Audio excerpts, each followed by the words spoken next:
Today, I'm going to admit something on camera that I've never admitted before. I've never played the Metroid series. Not just Metroid Prime, but none of the Metroid games. I know. That's such heartbreaking news. A few years ago, I did plan to play Metroid Dread when it released on the Nintendo Switch, but for whatever reason, I didn't get around to playing it, which unfortunately that happened, and so I still have never played a Metroid game all this time. I mean, the Metroid series has been going on since the early days of SNES, and it's made multiple games across multiple generations of consoles, and I still never played a Metroid game. As a gamer, I have played pretty much all of the popular game series that there are out there, but on occasion I do miss a few here and there, which I do think is going to happen. I mean, there's no way I'm going to be able to play every popular game series, and at some point in time I'm going to miss a popular game. For example, Elden Ring I missed from last year. But sometimes it happens, and for me as a gamer, I think it is kind of disappointing at times, because when I look back, I pride myself in playing games, on all types of games. And it's weird to think that there are game genres and series out there that I've never played a game from that series before. So it shocks me every once in a while when I'm like, wow, I've never played a game in that series before. And that's what happened with Metroid Prime. When I saw Metroid Prime Remastered being announced a few weeks ago at the Nintendo Direct they had, I was like, have I never played a Metroid game? And then I started going through, and yeah, I've never played a Metroid game. I've never owned a Metroid game until today, when I got Metroid Prime Remastered. The physical copy, mind you, I did wait a few extra weeks when the digital was released to get a physical copy, and I did get my physical copy, which I'm very glad I waited for. Metroid Prime, though, was a game that I always wanted, because even when I got my first GameCube, which was way after its time frame, I got so many games that I wanted on that system, like Legend of Zelda Twilight Princess, Wind Waker, Pokemon Colosseum, Super Mario Sunshine, and for whatever reason, I missed the two Metroid Prime games that were on the Nintendo GameCube. Even though I've missed playing Metroid Prime for all these years, that finally has ended, because I have finally played Metroid Prime with the Metroid Prime Remastered, and I have a lot of thoughts. So let's get into them.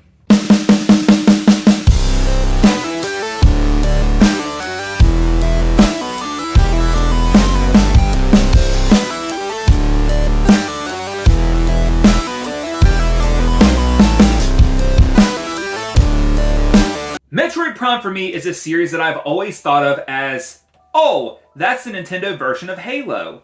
Now, given I did not play the game up until now, I was really just talking out of my ass, because I would not compare those two games ever. Outside of both being shooters, they are completely different experiences. Going into Metroid Prime, I had no previous expectations or experiences with the original game, so I am going into this with a brand new set of eyes.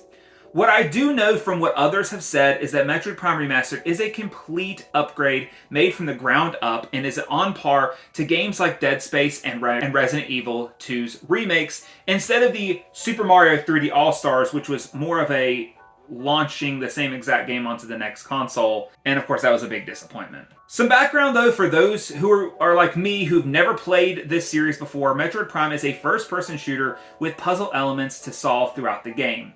You face a multitude of enemies and will use a variety of weapons and gadgets to play with throughout the levels. Metroid Prime differs from other games like it because you are kept in solitude with no conversations with outside sources. There is also no multiplayer mode included in the game whatsoever. Metroid Prime is an experience about a lone hunter, Samus Aran, on a hostile world. I experienced a sparing amount of storytelling that set a horror-like mood, which was unexpected, as I thought this was more of a space opera / space shooter game, and that's not what I got. Metroid Prime, though, tells most of its story through the HUD scanning function that gives you a look at the lore of the world around you. The planet is more of a developed character than anyone else in the game, and that, in this case, for Metroid Prime, is a good thing, because you learn more through your experience and exploration of the environment than just someone explaining it to you. The level design as well is amazing by itself, because no area in the world of Metroid Prime feels the same, and each area is laid out to tell a story and give purpose to each new location. Even returning to previous areas in the game are different, as a previous level that was extremely difficult and long to get through can be easily passed through as you unlock new skills and weapons. In each level, you scan things in your surroundings to learn about the enemies and the world you're in, and eventually upgrade to have thermal and X-ray additions to your visor, which allows you to explore the world in a new way. Scanning enemies also provides you with weaknesses to your enemies, which can help in combat moving forward. The gameplay is rewarding yet simple, and as you play, you'll have to identify ways to move forward using your morph ball form, which is a fun way of solving puzzles. Exploring the world of Metroid Prime Remastered is one of my favorite parts of this game. The simple and easy to learn gameplay allows for you to really enjoy the world and the complete isolation that you're in. You explore different biomes like a ship, forest, desert-like areas, a snowy area, and a magma-filled cavern. Each of the different areas and biomes in Metroid Prime Remastered have their own boss fights as well. There are many bosses throughout the game that are all themed to match the locations they are from. If you know me at all, you know I love video games with boss fights. Metroid Prime Remastered was not short of boss fights whatsoever, and some of my favorites included the Omega Pirate, Meta Ridley, and Metroid Prime. The last two bosses mentioned are the final two, and they are not only difficult, but well designed and are some of the most memorable boss battles I have had. Something I'll praise Metroid Prime for is that as the game progresses and you get better handle of the controls, the boss battles increase in difficulty as well. This allows for the difficulty to increase as you're better prepared. This well-balanced experience is appreciated because some games increase difficulty out of nowhere and most times you are not prepared, but Metroid Prime respects your skill level and expects you to progress as you go through, which is why the final boss is a lot harder to handle. There's kind of some give and take. You've got to do a little bit of work to get better at the game and be more on par with what the expectations are, and the game rewards you by making sure that your competition, what you're facing, is more enhanced so you aren't just wiping your way through enemies with no problem. Overall, it took me roughly 14 hours to complete Metroid Prime Remastered, and I loved every minute of it. The exploration, environments, combat, and the boss fights all made for one of the best games I've played this year.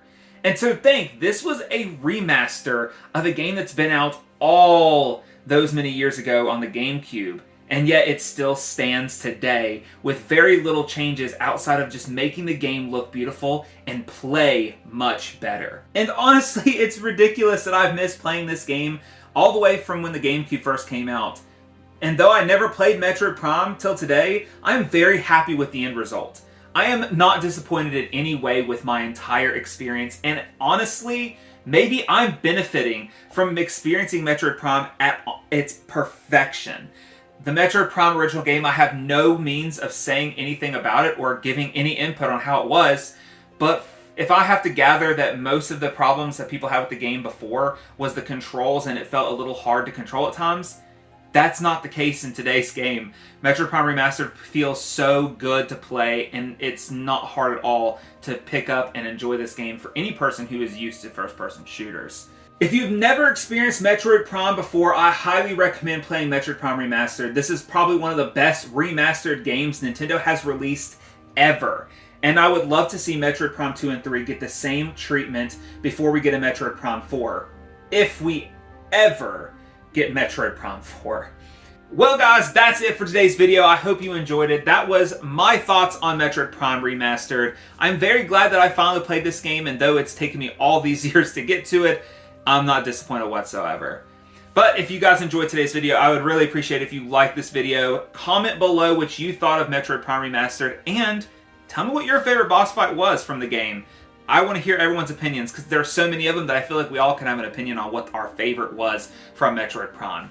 It's remastered, first game, either one. If you never played the remaster and you just played the GameCube one, it's pretty much the same. So what is your favorite boss fight from Metroid Prime? And of course, subscribe to the channel because we make video game content every single week.